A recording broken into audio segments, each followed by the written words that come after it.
ফিরল মহাকুম্ভের স্মৃতি। গোয়ায় দেবী লৈরাই মন্দিরে হুড়োহুড়ি পদপিষ্ট হয়ে যেখানে ৬ জনের মৃত্যু হয়েছে, আহতদের মধ্যে ৩০ জনের অবস্থা গুরুতর। মে মাসের গোড়ায় গোয়ায় দেবী লৈরাই মন্দিরে গোয়া, মহারাষ্ট্র, কর্ণাটক থেকে প্রচুর ভক্ত আসেন। দর্শনার্থীদের ভিড়ে গম গম করে মন্দির চত্বর। আজ ভোর রাতে পদপিষ্টের ঘটনা ঘটে সেখানে, আর এই ঘটনায় শোক প্রকাশ করেছে প্রধানমন্ত্রীর দপ্তর। গোয়ায় দেবী লৈরাই মন্দিরে হুড়োহুড়ি পদপিষ্ট হয়ে ৬ জনের মৃত্যুর ঘটনা ঘটেছে এবং যে ছবি আমরা দেখেছিলাম মহাকুম্ভে, যেখানে পদপিষ্ট হয়ে বেশ কয়েকজনের মৃত্যু হয়েছিল, আহতও হয়েছিলেন অনেকজন, এবং তারপরে ওই স্মৃতি ফিরে আসলো একেবারে গোয়ায় এই দেবী লৈরাই মন্দিরে হুড়োহুড়ির ঘটনায়, যেখানে পদপিষ্ট হয়ে ৬ জনের মৃত্যু হয়েছে, আহতদের মধ্যে ৩০ জনের অবস্থা গুরুতর। মে মাসের গোড়ায় গোয়ায় দেবী লৈরাই মন্দিরে গোয়া, মহারাষ্ট্র, কর্ণাটক থেকে প্রচুর ভক্ত আসেন। দর্শনার্থীদের ভিড়ে গম গম করে মন্দির চত্বর। আজ ভোর রাতে সেখানে পদপিষ্টের ঘটনা ঘটে।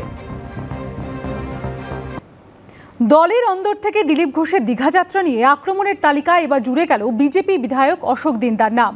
তৃণমূলের হয়ে দিলীপ ঘোষ কাজ করছেন বলে সৌমিত্র খাঁর পর এবার মন্তব্য করলেন ময়নার বিজেপি বিধায়কও। আর এদিকে খানাকুলের বিজেপি বিধায়ক আবার ব্যক্তিগত বলে সাবধানী মন্তব্য সারলেন, যদিও কৌশলী অবস্থান নিলেন লকেট চট্টোপাধ্যায়। হিন্দুদের ঘর লুট হচ্ছে, সেখানে উনি একদিনও যাননি। উনি জগন্নাথ মন্দিরে উনি চলে গেলেন।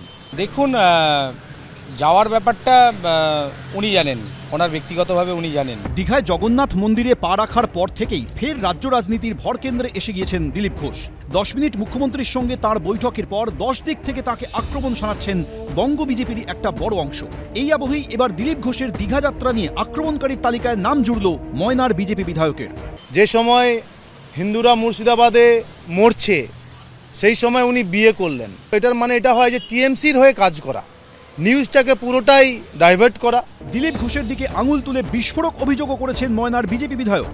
যারা যারা হারানোর চেষ্টা করেছিল তারা 26এও একই জিনিস করবে। ময়না বিধানসভাতে যখনই দিলীপ বাবু ঢুকেছেন, সেই সব নেতৃত্বকে নিয়েই ঢুকেছেন। আমি শুভেন্দু অধিকারীর হাত দিয়ে ফ্ল্যাগটা ধরেছিলাম, আমি দিলীপ বাবুকে চিনতাম না।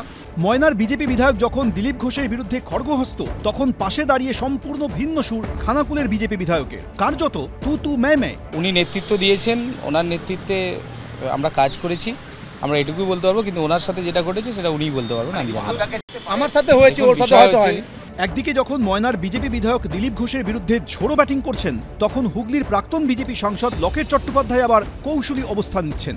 ওনাকে সম্মান করি, উনি অনেক সিনিয়র মানুষ, এবং আমি এই ধরনের কোনো আমাদের দলের বিষয় নিয়ে কোনো কন্ট্রোভার্সি, আমার মনে হয় আমরা দলের একটা দায়িত্বপূর্ণ পদে আছি এবং সেটা আমাদের নিজেদেরকে মেনটেন করা উচিত। এসবের মধ্যেই আবার বিজেপি নেতা কৌস্তব বাগচি সোশ্যাল মিডিয়ায় ইঙ্গিতপূর্ণ একটি পোস্ট করেছেন। সেখানে লেখা, কোনো কারণবশত দিলীপ বাবু কি ব্ল্যাকমেলের শিকার? উজ্জ্বল মুখোপাধ্যায়, ব্রতদীপ ভট্টাচার্য, মুন্না আগরওয়াল, এবিপি আনন্দ।